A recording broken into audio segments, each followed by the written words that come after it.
Kamu pernah dengar lagu ini nggak? Aku bisa membuatmu jatuh cinta kepadaku meski kau tak cinta kepadaku. Lagu itu dirilis di zaman saya baru kenal yang namanya Cinta Monyet. Dan lagu itu memberikan saya sebuah wawasan bahwa ternyata kita bisa memiliki orang yang kita sukai hanya dengan membuat dia terbiasa dengan kita. Pertama-tama saya mau jelasin dulu tentang fenomena ini. Sebenarnya dalam dunia psikologi ini disebut sebagai Mere exposure effect. kalau diterjemahin bahasa gampangnya adalah efek sering lihat aja.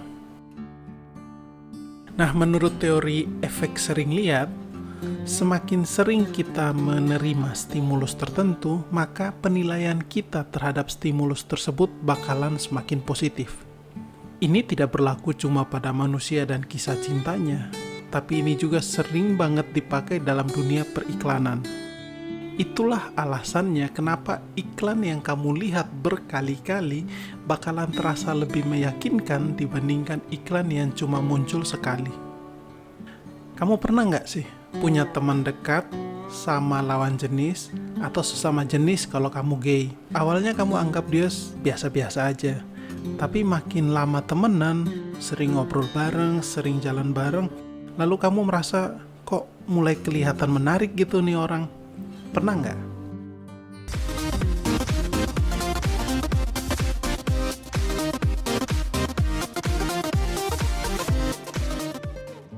Pembuktian teori Witentresno Jalaran Soko Kulino atau efek sering lihat aja pernah dipublikasikan pada tahun 92 dan penelitian ini menurut saya sangat keren. Jadi begini ceritanya. Di penelitian itu ada 4 cewek yang penampilannya mirip.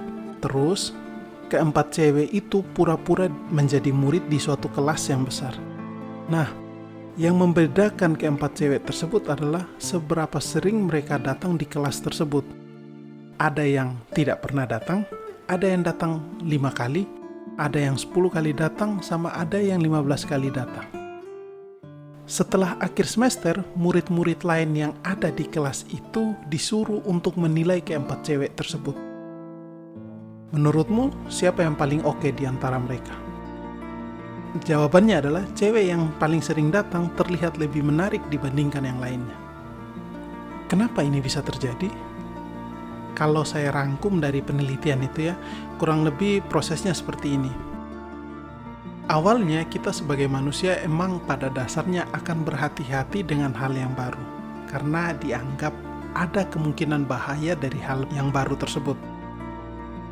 Ketika kita sering terpapar oleh hal baru tersebut, yang dalam hal ini adalah orang, dan ternyata orang tersebut tidak menimbulkan bahaya buat kita, rasa hati-hati kita pun mulai berkurang, karena kita merasa aman, dan orang tersebut ternyata tidak berbahaya.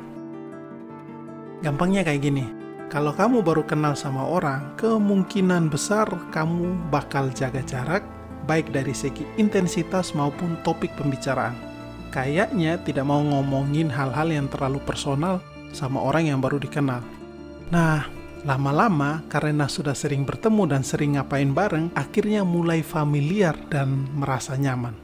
Masalahnya kita tuh tidak sadar mood kita itu baik karena kita familiar dengan orang itu, atau karena nyaman, atau karena suka.